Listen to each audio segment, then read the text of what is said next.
Today, we discuss the vehicles of one of the first nations of War Thunder, coming straight from Germany. The German tech tree contains a lot of interesting vehicles, from lightly armored self-propelled guns to their heaviest tanks clad in the thickest of armor, and all the way to the most modern MBTs. The first rank mainly consists of nimble vehicles with next to no armor that are great for lightning-quick attacks.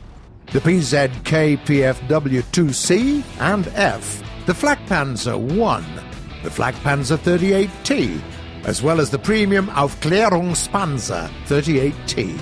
All are nice tanks, well suited to fast and fun low-rank gameplay. But right next to them are a few gems that offer decent protection, for their BR, of course. The legendary PZK PFW-3 sometimes feel like a tracked fortress, even though it's just a medium tank. That's not all, by the way. There is also a Sturmpanzer II, an ideal pick if you're into big calibers. Its 150mm gun packs quite a punch. Okay, we made it to the second rank.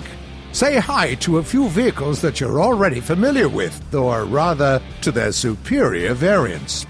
The tanks of the PZK PFW-3 family boast new guns. And there is an interesting PZK PFW-4 variant. A lot of vehicles of this era, the Sturgi, the Marder, the very same PZ-4, to name a few, sport a brand new 75mm gun. Nice. Probably the most representative tank of this rank is the F2 variant of the Panzerkampfwagen 4. It carries a great gun that doesn't take long to reload and reliably penetrates nearly every single target within its BR range. Given your mobility, well, even the most well-protected KV-1 should be afraid of you, and rightly so. You'll also find a few vehicles of a relatively rare kind, the wheeled armored cars. The extremely maneuverable Pumas will devour anyone who underestimates their capabilities as flankers. It's a great pick for anyone who loves high-risk, high-reward kind of gameplay.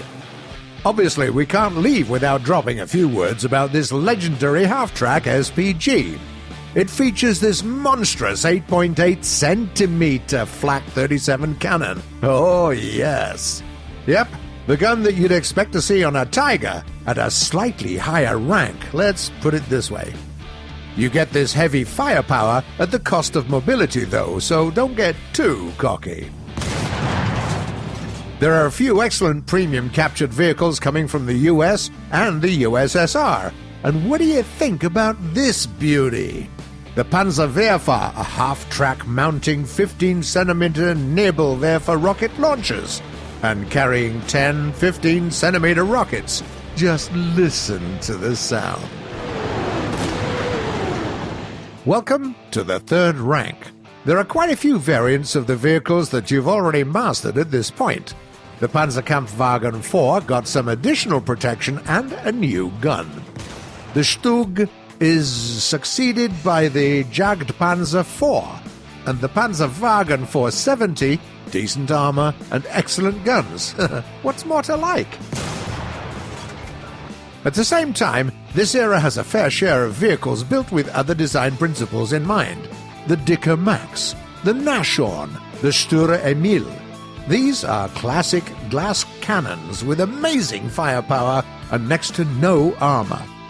If you handle high-pressure situations with calm and confidence, these beasts will serve you well. This rank is also where you'll find a few of the best SPAAGs in the game. The Wirbelwind and the Ostwind, two excellent anti-aircraft platforms on the Panzer IV chassis.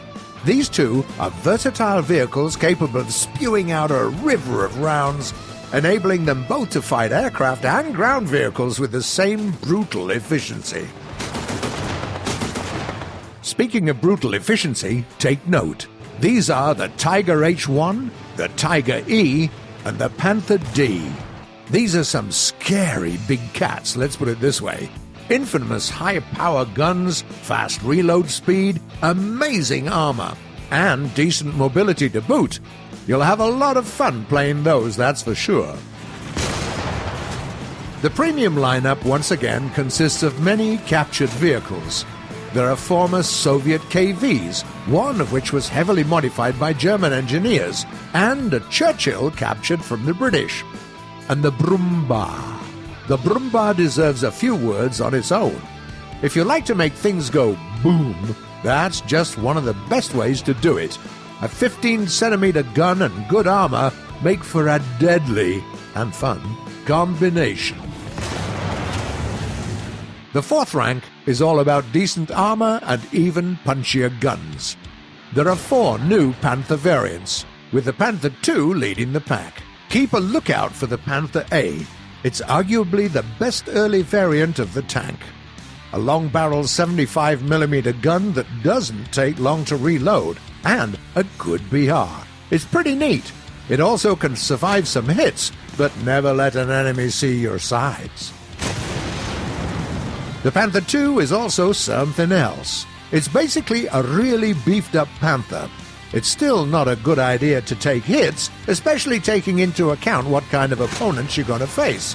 But you also get an even mightier cannon, and better mobility, allowing you to reliably getting a jump on your opponents. This is also the era when many of the famous formidably armored German beasts are introduced. We're talking about the Königsteiger, the Jagdpanther, and the Ferdinand. These are vehicles for tankers who enjoy steady, deliberate kind of gameplay. Only a few guns at your rank can actually hurt you, and you have access to an 8.8 centimeter gun, and a shell that punches through 235 millimeters of steel, all the while bearing enough explosive matter to make a really good boom. The most interesting premium here is the Speerpanzer Ru-251. This light tank is quite different from what you've seen in the main tree. It's very fast and agile, has virtually no armor, and features a formidable 90mm gun. In the hands of an experienced ambusher, this little fella can literally set the world on fire for the enemy team.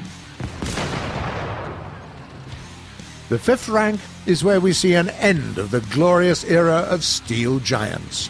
The war changes. Now it's all about relatively light and, at the same time, well-protected tanks that pave the way for the MBTs of the days to come. It doesn't mean that there will be no steel giants at all. On the contrary. The Königsteiger, now bearing a deadly 105mm cannon, passes the crown to the new king of the thick armor, the Maus. It even looks like a bunker on tracks. There is also an extremely heavily armored SPG called the Jagdtiger. The latter two carry a 128mm gun with extreme penetrating capabilities, and their armor can have an effective thickness of more than 300mm in some places. Hell's bells. And here comes a tank representing a new generation, the Leopard 1. Great mobility, an excellent 105mm L7 gun, and a wide array of shells to pick from. This is the tank that heralded the German comeback in terms of tank building, and became a standard of European forces. Be very careful as you're lacking in armor department, and get those sweet victories for the Bundeswehr. When it comes to premiums, take a look at the Leopard A1A1 carrying the Rheinmetall RH-120, 120mm gun, which was used on many European MBTs of the modern era. There is also a peculiar tank destroyer equipped with guided anti-tank missiles, the Raketenjagdpanzer II. This mobile platform drops all those bothersome cannons in favor of the SS-11 first-generation ATGMs that can punch through up to 600mm of armor. Finally, we get to the sixth rank. By this point, tank designers had very different sensibilities when it came to armor and firepower. ATGM vehicles get access to second-generation missiles, which make it much easier to hit agile targets. A Leopard variant comes with a stabilizer and introduces an extremely destructive APFSDS shell. Prefer something lighter? Okay, we got you covered. Take a look at the Begleitpanzer carrying a 57mm gun and tow ATGMs, or the Tank Argentino Mediano featuring the 105 cannon, the same that we saw on the Leopard. Decent mobility and access to a number of different weapon types allow for some interesting tactical gameplay. And here we are at the very top. The top German anti-aircraft vehicle is the Flugabwehrkannonpanzer Gepard. It has two 35mm fast-firing guns and a radar, meaning that hostile aircraft will find it very difficult to escape your wrath. The Kampfpanzer 70 is what Germany got out of the production hell of an American-West German joint project to develop a new MBT. Its gun launcher is a dual-purpose armament that can shoot both conventional shells and ATGMs. Just keep in mind that it takes quite a while to reload, 10 seconds to be exact. The tank also carries a 20mm AA gun and displays impressive mobility. All in all, it's a competitive vehicle that can hunt both air and ground targets. Two top vehicles of the German tech tree, the Leopard 2K and the Leopard 2A4, embody all the strengths of the tanks of the previous generations. They display great mobility, pack a punch, and can take a punch, or at least some punches, especially the 2A4 with its composite armor. That's not what Leopards are known for, though. You should be especially wary of exposing your lower glacis, as this is a good way to get ammo racked. But if you utilize their strengths and maintain combat awareness, you'll be able to hold your ground against any enemy and emerge victorious. That's it for today. What are your favorite German vehicles? Do tell us in the comments below.